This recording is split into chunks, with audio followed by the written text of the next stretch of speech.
นี่คือบริเวณอ่างเก็บน้ำหัวหินตัดบ้านอ่างตำบลนาตาลตอนบ่ายคล้ายค่ำวันนี้ผู้ข้าปานคำพาชมพามาชมอ่างเก็บน้ำหัวหินตัดบ้านอ่างตำบลนาตาลเป็นเบื้องว่างไปนี่นะแล้วก็มีคนมาใส่หมวกเลยเจ้าขึ้นเรือใส่หมวกเลยขึ้นเรือใส่หมวกบริเวณนั้นอ่างเก็บน้ำบ้านอ่างหรือหัวหินตัดแหละหัวหินตัดเจ้าอันนี้พวกนี้ทั้งใส่หมองทั้งใส่ตุ้มกุ้งได้ถ้าพนบใส่ตุ้มกุ้งได้ซึ่งหน้าก็เป็นบ้านพักตากอากาศของพี่ตื้มได้คาเฟ่พี่ตื้มหรือว่าพี่ตื้มคาเฟ่นะมูนี่เพื่อนเพิ่นมุงหญ้าได้แต่บ้านพักตากอากาศเพิ่นนะมุงหญ้าแต่เป็นโค้งเล็กได้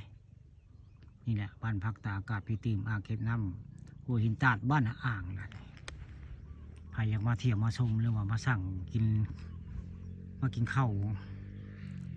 สั่งอาหารกินก็มีหมดอันนี้บริเวณนั้น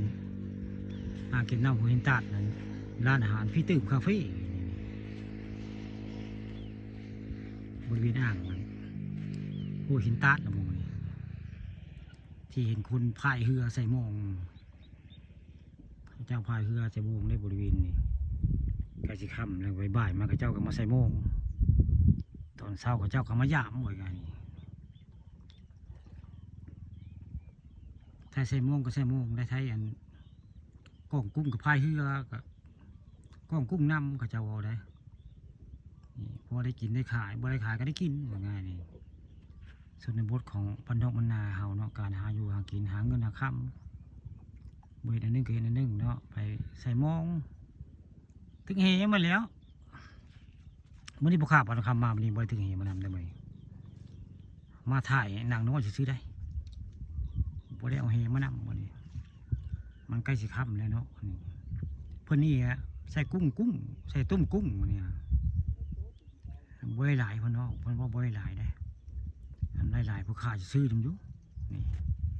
เพื่อนว่าบ่ได้หลายเพื่อนว่าบ่ได้เพื่อนพอได้ขายเพื่อนว่าถามเพื่อนเลี้ยวได้พอได้ขายผู้ข่าวก็จะซื้อตะเวนกระบ่ายลงมาได้ตะเวนกับผู้ใกล้สิตกแล้วง่ายๆตะเวนก็ได้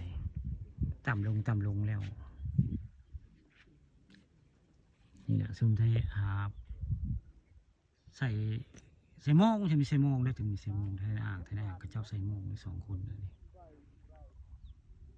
เจ้าใส่โมงแล้วนี่ข้าพาเบิ่งอ่างเก็บน้ำแล้วก็มาเบิ่งคาเฟ่พี่ตื้มแล้วก็มาเบิ่งคนใส่โมงไทยอ่างใส่โมงนี่แหละขี่เรือใส่โมง